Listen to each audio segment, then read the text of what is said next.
situation du conflit sont pour la plupart déjà en discussion.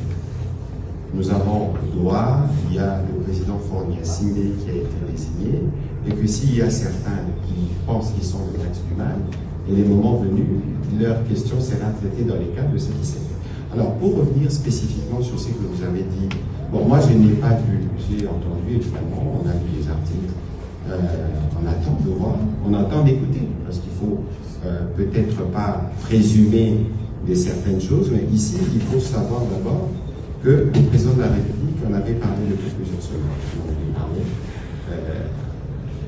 Il disait que le président, son prédécesseur, était lié à l'AFC depuis plusieurs mois, on l'a dit.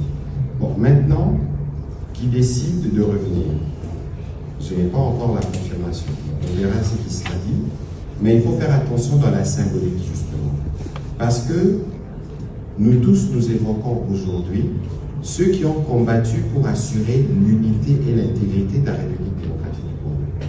Parmi ceux-là, il y a un fils d'ailleurs du Long-Katanga qu'on appelle Mzee Laurent Désiré Kabila, qui a fait les serments de ne jamais trahir le Congo. Alors il faut, dans les actes qui sont posés par un de ses illustres prédécesseurs, disons successeurs,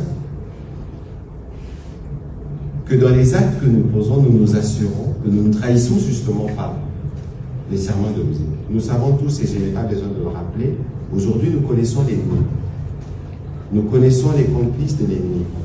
Alors, est-ce que dans la symbolique, parce qu'il ne faut pas oublier que le président Kabila lui-même a combattu les M23. Il ne faut pas oublier qu'il a été commandant suprême de forces armées de la République démocratique. Il ne faut pas oublier que quand il était commandant suprême, il y a des officiers supérieurs qui sont morts, des militaires qui sont morts dans le combat contre les supplétifs du Rwanda. C'est connu. Et pour la plupart, ils ont toujours base Goma. Donc dans la symbolique, il y a des choses importantes. Alors moi j'ai dit, je ne veux pas présager, je ne l'ai pas entendu, mais il faut regarder dans la symbolique les actes qui sont posés et les conséquences qu'ils peuvent avoir. Donc je ne pourrais pas m'étendre sur ces sujets-là. J'espère qu'il n'y aura pas d'autres questions qui viendront dans ce sens. Parce que pour nous, le principal aujourd'hui, pour revenir à la question de M. Tshibanda en début de ce briefing, c'est Congolais Téléma. Parce que ça fait 30 ans que cette situation dure. Je pense que le président Kabila, quand il était là, il a fait face à cette situation. Son père avant lui a fait face à cette situation. Le président Tshisekedi, il fait face.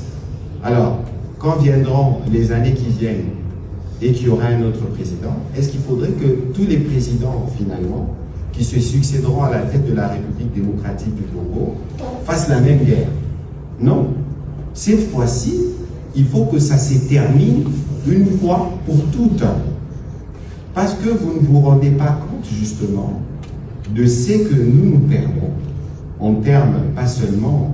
Regardez aujourd'hui les gâchis qu'il y a à Goma.